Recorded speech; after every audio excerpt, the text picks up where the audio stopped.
Daria and Belle and Anne. Yes, our regular.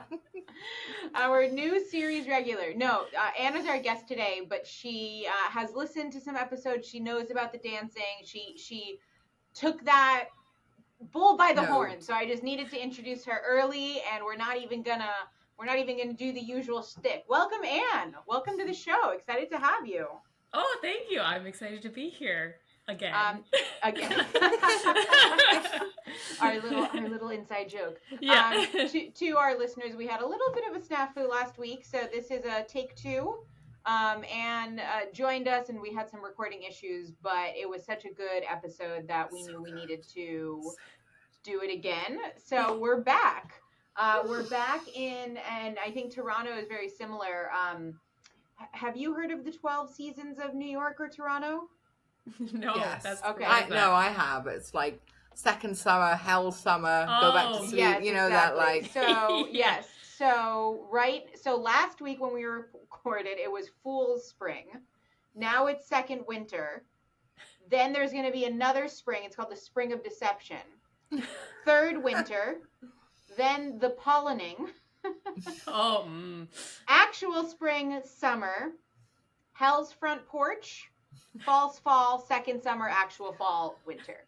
So it's, we're always on our toes. I actually had to whip out my like parka again. I thought I had like 5 solid days of like light jacket weather before I had to pull the parka out again, which is frustrating. But I know, so difficult for you guys. It's at least sunny.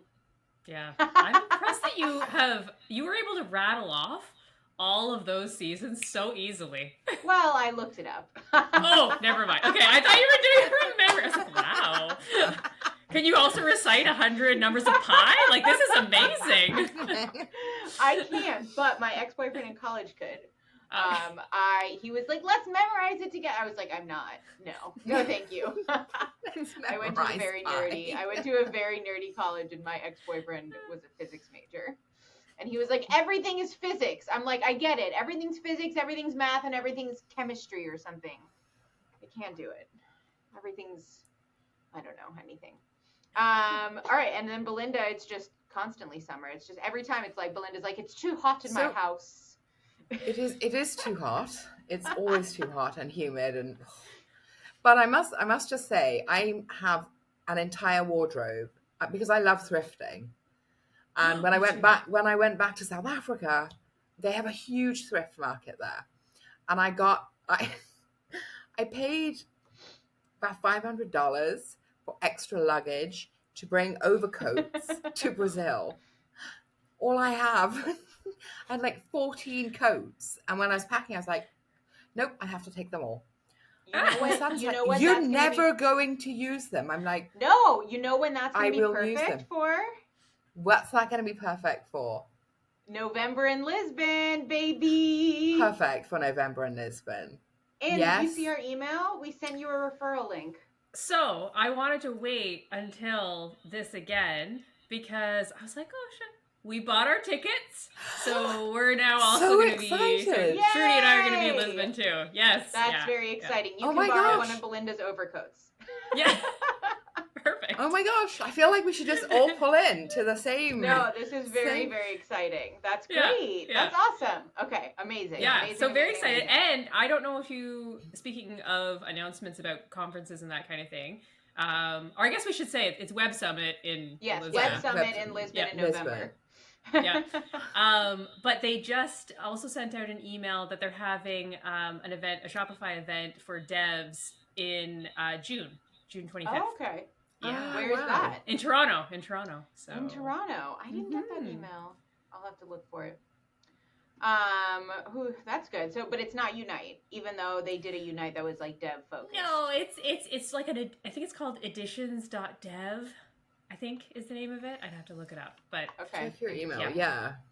I feel like this is the women in tech. Women in I wonder actual if tech. editions.dev is weirdly gonna focus on app and theme developers versus agencies. Oh, that's true. Yeah. Oh, wow. Yeah. Because I feel like we would have heard about it if it was. Because I do feel like that Unite the last one that they had, that was 2022 October. felt like I didn't actually learn anything from the things they were doing, like everything they went. They were like, let's write 10 lines of code. And I was like, okay, I don't need to know how to do this. And I could figure it out faster than this lecture is taking. So it didn't feel it felt very like, either if you're new to the space, learn from experienced agencies, learner devs as well, app developers and theme developers. And it was kind of like, here's what I don't know. It was definitely more of a networking thing than a learning thing for me. I don't know if you agree. But anyway, Anne Thomas is the co-founder of Design Packs. Design-packs.com. That's right. Yeah, there's a dash. There's a dash in the URL. We didn't want to spring the 5K for the trust me. The number, so our new URL is totalcommerce.partners. Because totalcommercepartners.com was like totalcommercepartners.com. One, it's not being used. I know. And then I do think we did do that like GoDaddy pay a broker thing. And then he came back to us and he was like, your initial bid should be $10,000. And we're like, should it though? Well, should it though? Should it? Like, people can Google Total Commerce, will come up. They'll click on our links, will come up. Like, I don't think we need the .com. So dash, I sympathize with the dash, where I think our .partners is worse, to be honest. .partners. We also tried total-commerce.com, and then totalcommercepartners.com, I think was available, was so long. I was like, I can't do it. Yeah. It does sound a little kind of pretentious. So she said, typing on her new mechanical keyboard, being super pretentious with our new Instagrams. Oh yes, Belinda and I think we might have had created it last week, but we created new Instagrams that are going to be more professional, I guess. Somewhat. Belinda's very into mechanical keyboards, so that was everyone has and this is kind of interesting as kind of women founders like yourself, Anne. It's really difficult to separate out your lives. Like I have a sort of personal Instagram. I don't want to give it to anybody because either they'll laugh at me because I just post like pictures of socks and whatever, or but I don't want one that's completely business-like and an obvious ploy. Follow me, I'm going to give you good tips on how to get 100K. It's just So it's an interesting space for kind of small businesses who are not maybe selling. Well, you are selling a product, so your Instagram should be amazing. Okay. It is not. But it should be. We are, I would like to point out that myself and my co-founder, we are developers first. And one of the things we've been trying to figure out over the past 3 years is how to be better at marketing. It's a journey. Well, one thing, and this is actually a good segue, one thing I've been kind of researching and learning is how people sell products better than product does. And I do think, I don't know if you talk about this on your website or on your personal Instagram, I do think your history in the Shopify space kind of uniquely qualifies you for the product that you sell. So why don't you tell us a little bit about your journey to Design Packs? Sure. Yeah. So and as a developer. Yeah. So back in the day, I wasn't a developer that started hacking away when I was young and that kind of thing. But my dad actually, he always had an interest in computers. Like we had like a Mac Classic. That was the first we had in the house. And so I'd always kind of like, oh, this is kind of neat. But I always went more the design route. I was always kind of like, oh, maybe I'll be like graphic designer or whatever. That's what I did in university. I worked as like at a print and copy shop kind of thing. And then graduated with something completely unrelated to development, and then went back to school for interactive multimedia. And so did, randomly, like video editing and PHP and Flash and all this kind of thing. And then I worked for a couple of different agencies. And then in around 2016... Were you a developer for the agencies, or what did you do there? Yeah, so after I graduated from interactive multimedia, I kind of had this, I was like, okay, I can either go down the path of doing design, or I can go down the path of development. And I thought that there was more opportunities and more, honestly, problem solving down development. And so I chose, and honestly, like, more pay. I know that sounds terrible, but yeah. And so I decided, I'm like, okay, development is going to be my route. And so I did front end development, and I focused a lot on content management systems. So okay, I do have to say really quickly, I'm very jealous of your program name, because I did a very similar program, but it's called Interactive Telecommunications, and everyone's like, what the heck is a telecommunication? And I'm like, well, this program has been around since like the 70s, so it wasn't called multimedia back then, and they haven't changed the name because it's so annoying. But interactive multimedia makes so much more sense. Right? That's fair, because telecommunications, I picture someone like going up a telephone pole, like it's because telecommunications is like it's like Alexander Graham Bell timing. It's not like the current, like the people are like, oh, what did you study in your master's? And I was like, AI, natural language processing, robotics, 3D printing, Flash, UX design, and they're like, that's telecommunications. I'm like, no. Maybe. I do wonder what the definition of telecommunication is, actually. Yeah, communication over a distance by a fucking cable. Yeah, I think of like Rogers, Bell, like the big telecommunications company. Yeah. By a cable. Interactive. Yeah, literally on my like resume, which I don't know the last time I looked at my resume. I put human computer interaction. I say the school that I went to, and then I put human computer interaction because that is like more I studied. Although maybe I should just put interactive multimedia. Anyway, you had to focus on content management systems, or a CMS, as we like to say. Yeah, not really a focus, but I just always enjoyed them. Like in terms of all the different routes I could go, I just found myself like when I first started using like GeoCities and Dreamweaver and that kind of thing, I think I enjoyed programs where I was like, oh, okay, like this kind of makes my life a little bit easier, and sort of it's the the door, putting a little foot into it.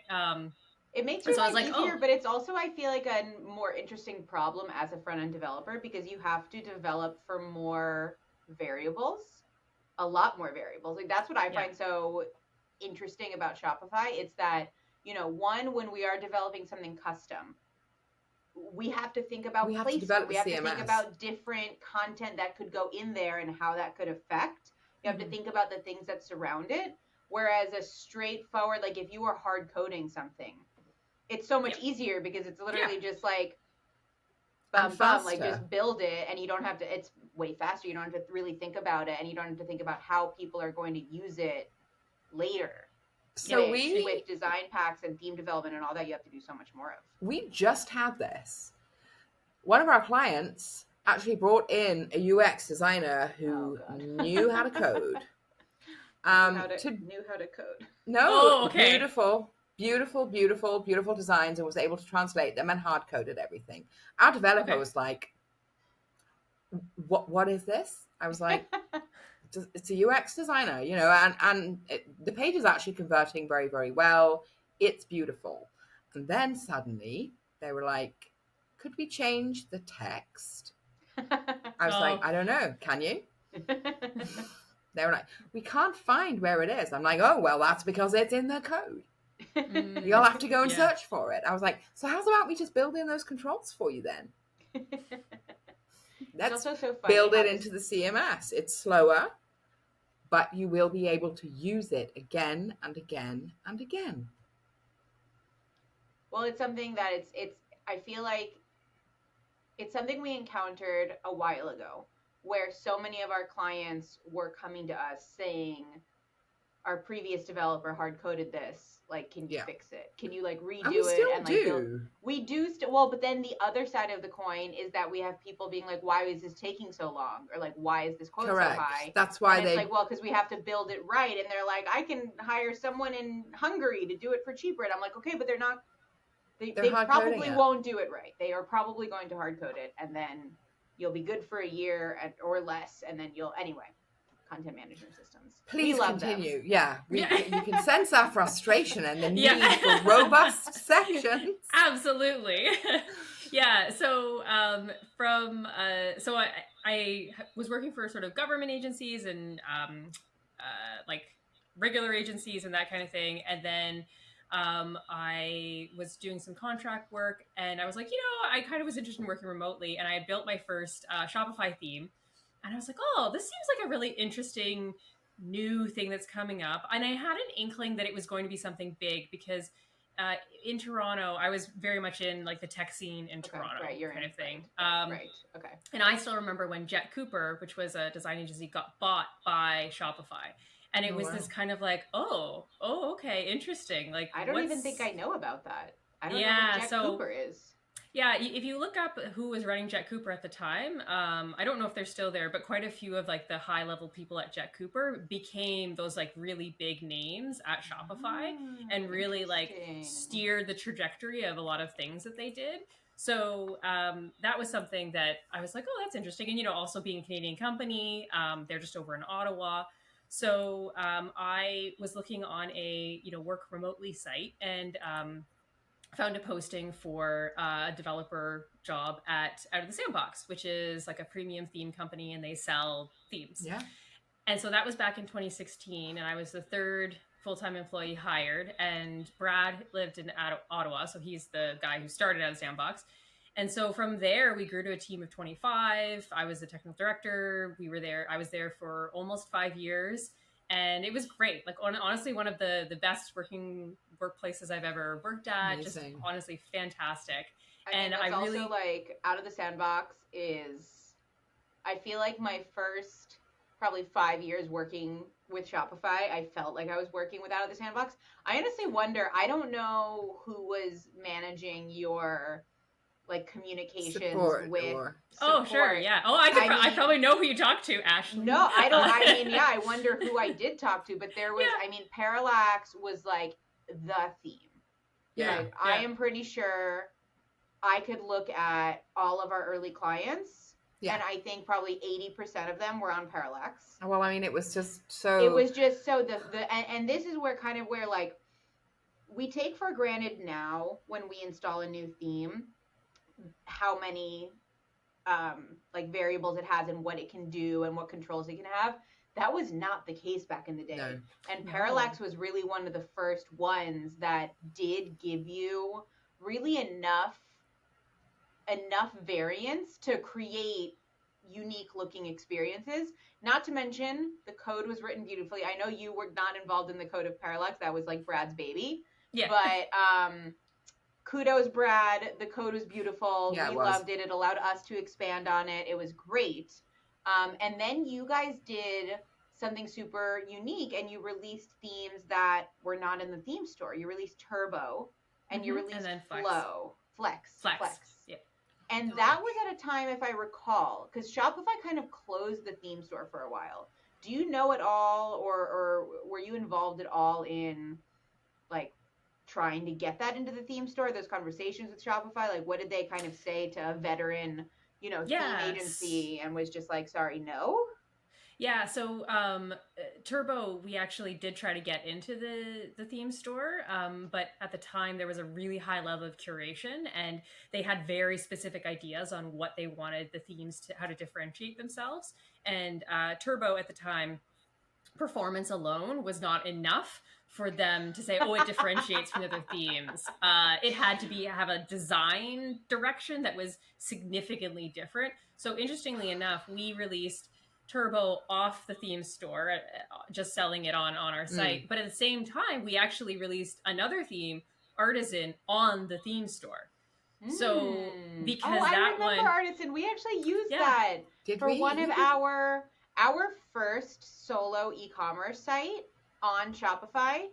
You remember it had that first, the black and white one, and that was Artisan. Oh my god. It had those funny little, speaking of the parallax, it had like the parallax like shapes in the background. See, actually, but that's what they were asking for, was those really like specific designed things. Yeah, and so I think that's kind of where I learned, because we knew from like talking to customers and being on support that really super opinionated design was not actually what people wanted. It's what the theme store wanted, and thought that, okay, we should be really, really like put people like, this is what the theme is going to look like, this is what the store is going to look like.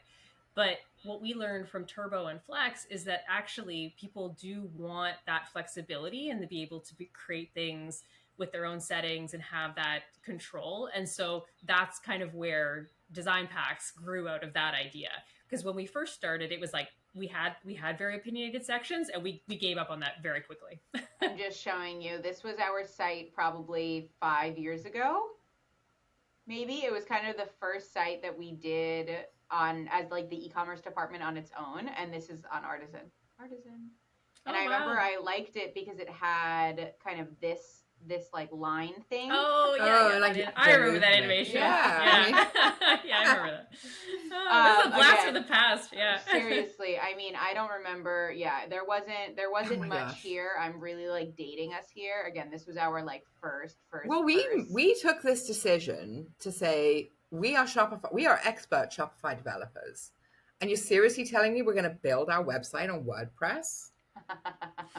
Well, it was, yeah, we were like, we're Shopify developers. Happens more than you think. Yeah, no, it happens a lot. It happens a lot. But it's also mind-boggling to me that like, you guys were ahead of the times. You guys were seeing further ahead than Shopify was, because you were saying performance is important. Yeah. And they were saying, performance is not important.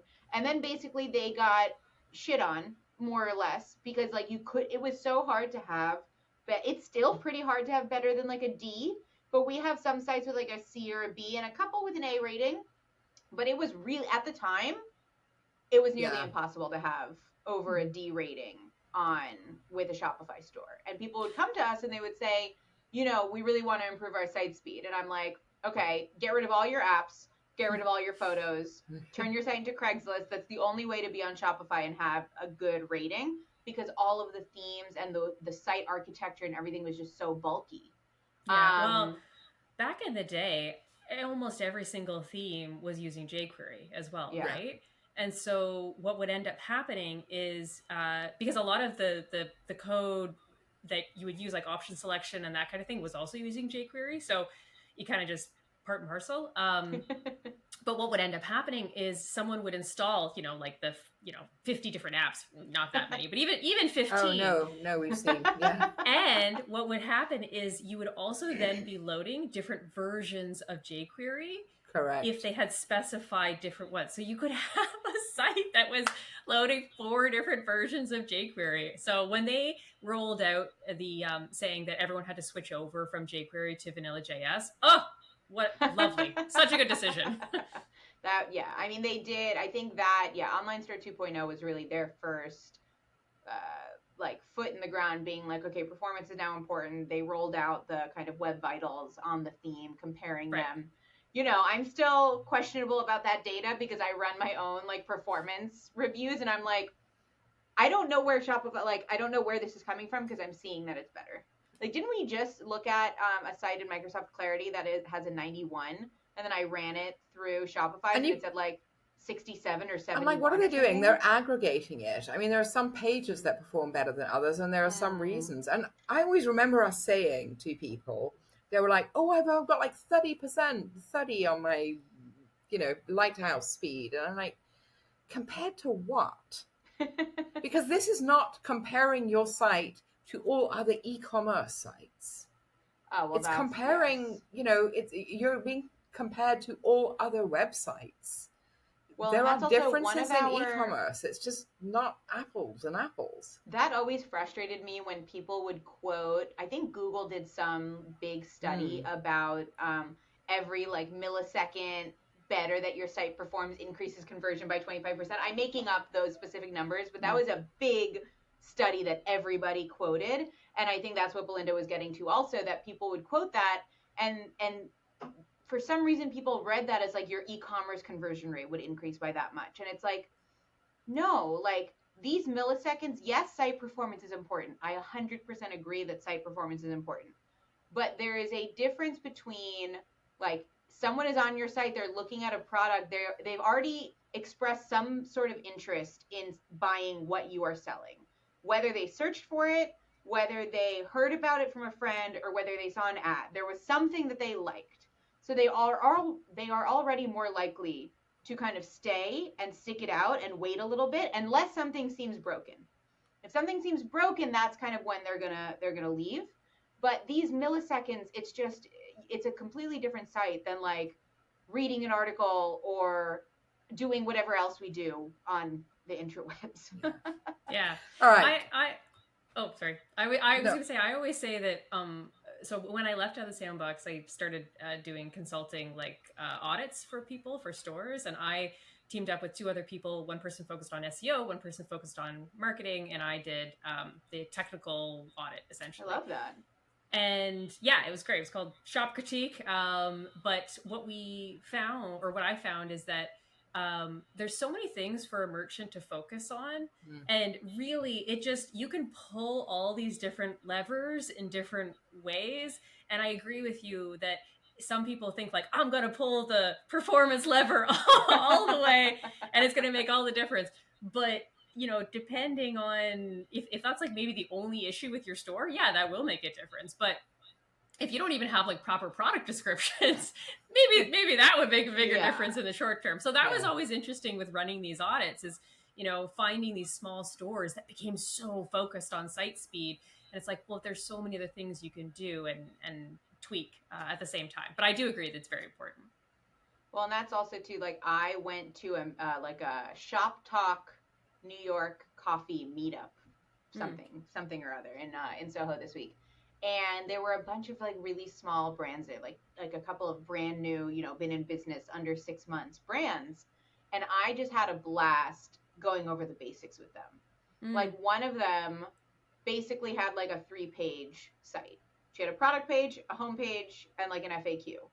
And I was like, that's fine. But like, you have a lot of really good keywords that you could leverage. So your focus right now should be, let's get that organic content up, right? You need more. Google likes a site with more pages. They like keywords. They like a broad site map.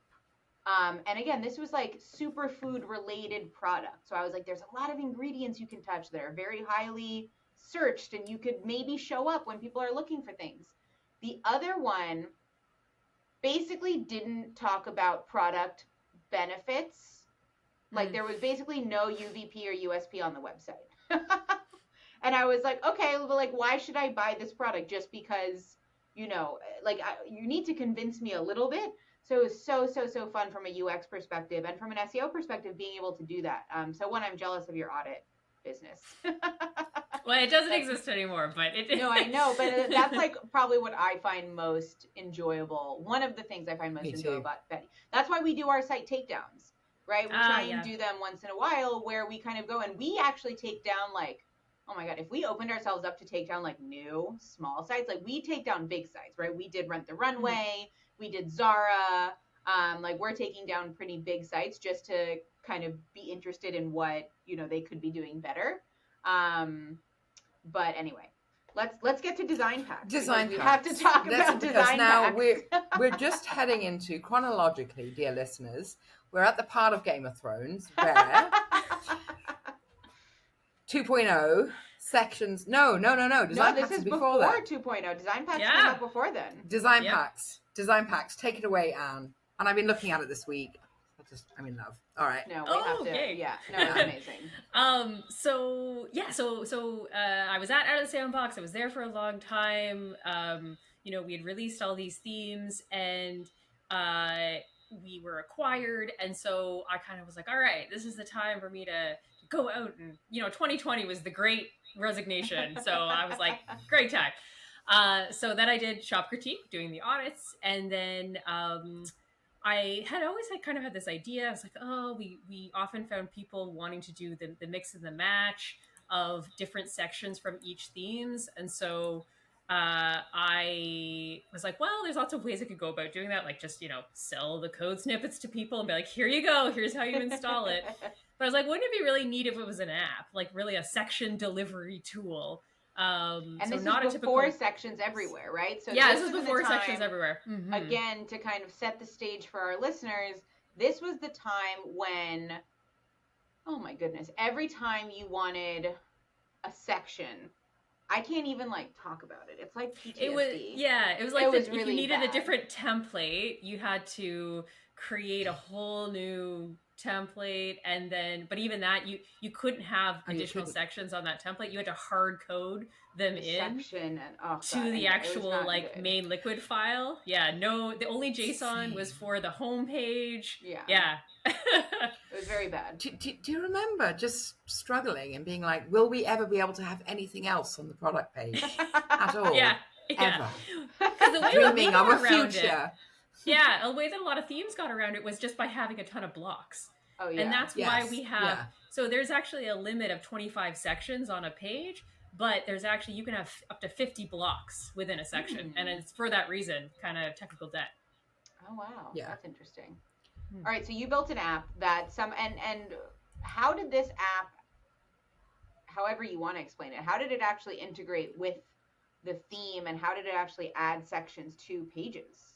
Yeah, so key thing, I did not build the app. Trudy, my brilliant co-founder, I am a front-end developer, but she is a back-end developer, so she knows about databases and Heroku and all of that good stuff. So I approached her with this idea, and luckily she is like a let's build it type of person. And so we built it over the holidays. And then we released it in January of 2020. When you say over the holidays, you mean you built it in 2 weeks? I think it took around, we started it sort of late November, and then we launched it. Yeah. That's amazing. And it's all I did was come up with some of the section. So you're I didn't do anything. It's all Trudy. But you had yes, she built the app, but you had to develop the sections. So the sections were that part. The sections were my brainchild, because I'm one of those developers where I really like things to be reusable and very much well documented and just make sense, making sense going from one file to the other and that kind of thing. So yes, that was something I was very opinionated about, how we were going to build things. Mm-hmm. We aren't using any sort of build tools or anything like that. We're very much sort of bespoke artisan development, if you will. And so we launched it, and then that was before 2.0, so you could only use them on the homepage. And so I distinctly remember watching Unite and the announcement of Sections Everywhere, and both of us just kind of looking at each other this is amazing. This is the best news ever. Okay, so I think I misunderstood that originally. I thought that your app always allowed people to put sections anywhere, so that 2.0 was kind of the competition. Oh shit, now the competition's catching up, but it only made things better for you, because there's still the issue of trying to combine sections from different themes. And a lot of the time I look at a theme and I'm like, oh, I hope it has this section. And then you have sections that aren't in any themes. So all 2.0 did for you was allow people to put sections anywhere, just like it did for everyone else. That's great news. I gotta just tell you, the simple column section solves being able to have 4 columns and then 3 columns. Be still my beating heart. I'm serious. It's yeah, you have to do 2 sections right now, and then you have double padding, and then it's great. The double padding thing, well, I mean, that still freaks me out with sections anywhere, right? Everyone was like, I'm just going to put all my sections.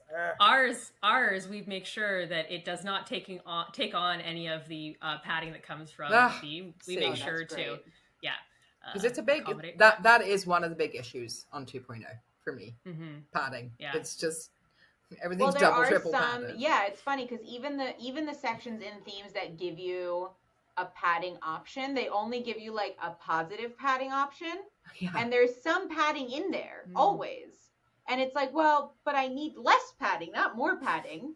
It's Or the image sections, if you want to put two image text sections together, they're kind of running into each other. There's no padding because they're going, they're like widescreen. Oh, and we have an issue right now. This is very interesting. This is for our parent company's website that we're moving to Shopify right now. We don't want a slideshow hero at the top. We're starting with an image with text. Padding. It has padding, so it's just this big gap at the top that I just can't get rid of. And we needed our developers to get rid of it. And I'm like, this is just unnecessary. Just do better. Just like think that and I do think that especially like an image and text at the top is not uncommon. And I also think that the way companies are starting to differentiate themselves and their websites a little bit more is to create, like, I've seen people that have like a 3-column at the top that's like their 3 hero products, and then they go into more. So it's very strange that theme developers are still kind of themselves hard-coded to thinking that the first section is going to be this big slideshow. Okay, so 2.0 was amazing. You looked at Trudy and you were like, holy shit, this is great. Yeah. So I guess tell us a little bit more about design packs and the current and future, anything you can share. Yeah. So, I mean, it's one of those things where you'd think that we would come up with like, oh, you're going to run out of sections. Like, how many sections can you possibly build, right? I'm like, you would be surprised. Like, there is... And I think the cool thing is that, so Trudy also runs an agency at the same time. And I also like take on some contract work when it comes up and that kind of thing. And what ends up happening is we find through the course of doing work like that is that because we're still working directly with clients and building a product, it really informs a lot of the decisions we make and a lot of the settings that we add. So can I give you an idea of something I'd love to not have to build from scratch? Please. There's 2 things. One, and I don't know necessarily how you would do this, but you know the like the shop the look sections? So right now they're very like individual, right? You have to click on it, you have to click the thing, you have to add it to cart. I would love, because I am one of those people that I cannot style myself for the life of me. Like I just can't figure out accessories and any of that. And I would love to be able to like have either on the homepage or on other pages, like shop the look, like combine all, especially for like bigger brands that sell, let's talk about fashion specifically. They sell tops, they sell pants, they sell jewelry, like Quince, for example. God, if I could go to Quince and just like buy looks, I would take my money, take it, give me the styles. It's like we're on the same brain wavelength. Because I think when we talked on Friday, you had mentioned like you often have to build like a bundler and that kind of thing. Yeah. And I was like, I don't know if that would necessarily work as a section. But then we were talking about it. I was like, but what if we took our shop the look section and we added it so that you could just add all of those products that were listed there directly to the cart? So when you started talking, I was like, this is weird. That's great. Yeah. No, but that's something I think that, again, for like, and I like never say this because drop shippers are really like hot or not, depending on their brand. But again, if you are a site and you're selling like full outfits or even partial outfits, I think that's something that a lot of women and men, for sure men, struggle with. Because it's like, I can pick out individual things, but then I never know how to like put them together, and I never know how to take that style to the next level. I'm laughing because I went to a conference in January, I think, and I was like on video call with Belinda on like Tuesday morning trying on clothes, and I was like, do I look orthodox in this? And she was like, yes. And I was like, how can I style these things to just like elevate them a little bit more? And I had just been watching the men's fashion week in Milan, because I'm like obsessed with men's fashion and fabrics. And I was like, well, okay, put on a man's shirt, get a scarf, wrap it round. We were like, it didn't work, but it was a valiant effort. So anyway, I would love if more people like did styling. Because I think even the boxes that you buy, because I did like Stitch Fix for a while and I've done like all that stuff. they always include like a little index card, like how to style this. And I'm like, I have none of those things. Send me the things to style it with. Send me full outfits. Don't send me just pants. Anyway. Also, this is kind of above and beyond what we would be doing at design packs. Like we would come up with a section, but imagine if you had a scenario where you had something like that, and not only would you be able to purchase all of the clothes in the one go, but there's also accessories are such a huge part of styling as well. 100%. But maybe your store doesn't sell accessories, but then you could partner with using markets and have be able to also have those products sold. Well, that's part of, so Collective, right, would allow you to do that. If you could then just sell accessories that you don't, God, it's just going to be one big, beautiful ecosystem. I'm very excited for it. Honestly, this is these are the type of conversations that Trudy and I have all the time, and why I've enjoyed being part of the Shopify ecosystem for so long, because I think there is still so much more to do and to build. And I love when they have additions and they come out with all the new features, and it's just like, oh, cool. Like, what can we build next? Yeah. Well, it's always so interesting, right? Because I think that, there are additions. I'm so hot and cold on additions because very often the things are very cool, but they're not out yet. And I never know when they're going to be out. And then it's actually funny. I was showing this to Belinda. I was looking for the generative AI background tool. I don't know. Okay. I thought it was released, but I cannot find it in the store. So I don't know if it's on beta. But Canva has a product one, which is super freaking cool. And I was like, we're working with a fairly new client that's newer to e-commerce, let's say. And they're sending us photos of their product. And I'm like, Belinda, white background, no props. Please, white background, no props. We can add everything else. Stop with the props. We don't need props. Remove everything. White background, no props. And they're like, what about background? I'm like, white background? No. They're like, what about this barrel? I'm like, stop. Get rid of everything. White background. Yeah, this is, at this point. So here's what I want to do. I'm going to build an entire store just using design pack sections. I'm just going to take Dawn. Oh, amazing. Yeah, lots of people do that. It's yep, you totally can. I mean, this is a good use case, right? Because we know that Dawn is extremely fast. Mm-hmm. And it has a basic layout, so you've got your CMS. I think that's something that, I'm definitely going to give it a try. So let's talk pricing, Anne. Yeah. How does your pricing work for that? Because, we have clients and partners that we work with. We can't let a client go to town on this because they'll put all the sections together all the time. They'll have 8 testimonial sections. It's fair. But how does it work? How do people get in touch with you? How do they interact, and how do they integrate? So the nice thing is it is an app, and a lot of people hear that and they get worried. They're like, oh, it's yet another app, and oh, it's going to slow down my store and this kind of thing. But that's kind of why I like to refer to it as it's almost like a little theme builder or a section delivery tool. Love because the amount of sections you have in there, you could add all 170 of them, and unless you're actually adding them to the page, sections? 170. Wow. Daria, this one. I want to experiment. I really want to experiment. If we have an internal, What about navigation? Do you have navigation sections, or is that not possible? Okay, so we have a footer section in terms of the header, I think we kind of talked about this last time. It's a little bit trickier to integrate with the cart actions. And so that's something that we've talked about because in theory we would be able to do it. We just want to make sure we approach it in the correct way.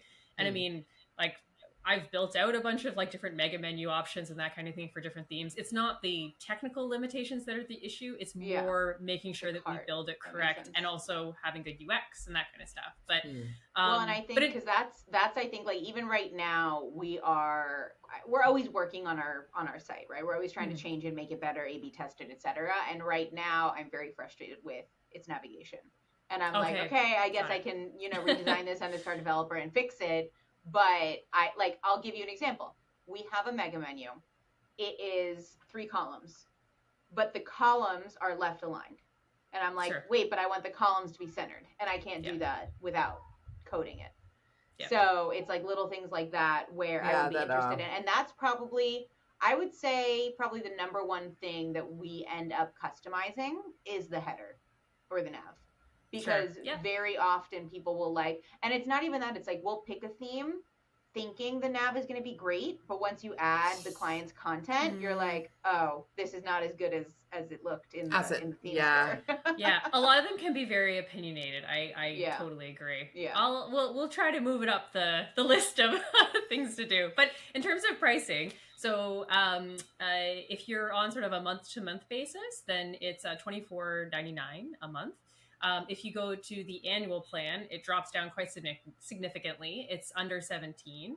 But for developers and agencies, we also have a lifetime license that we offer as well. So that's on a per shop license. And then you just have to pay it once. And so either that can be the client pays for that. Similar, some people, if they pay for the theme, sometimes agencies roll the theme cost into the overall fee. So we have that option as well, which a lot of people quite like, because in the same way that people get reliant on using, like what you're talking about with Parallax, how that was the go-to theme. A lot of people will choose a theme and just kind of stick with it forever and ever. That's where we want to get with design packs, where it's sort of like, oh, okay, this is just a no-brainer to install it. And you already know how the packs work. You already know, okay, this one's going to look like this. Yeah, I mean, it's an amazing, I really think it's an amazing tool for everybody. So I'm definitely excited to kind of dig in. I want to install it on our site and see how it can improve things. The multi-column. It's with theme updates. I think if you have we can talk afterwards. How can I save my section then, and then just bring it back in when I've got to do a theme update, because there's some base update that I've got to do. Yeah, for sure. We can talk about that. It's a bigger conversation, but yeah. But it's fine. For sure. It's fine. Well, we're going to need to, I mean, somehow we've been talking for 45 minutes. Again, I know. Again, no, that literally was the fastest 45 minutes ever. Literally second time around. We're going to have you back on just to talk about themes and Shopify development and just all things fun, because this is too much fun. So people can find you at Design. I believe if they go to design-packs.com and they do that one-on-one consult, that goes to you.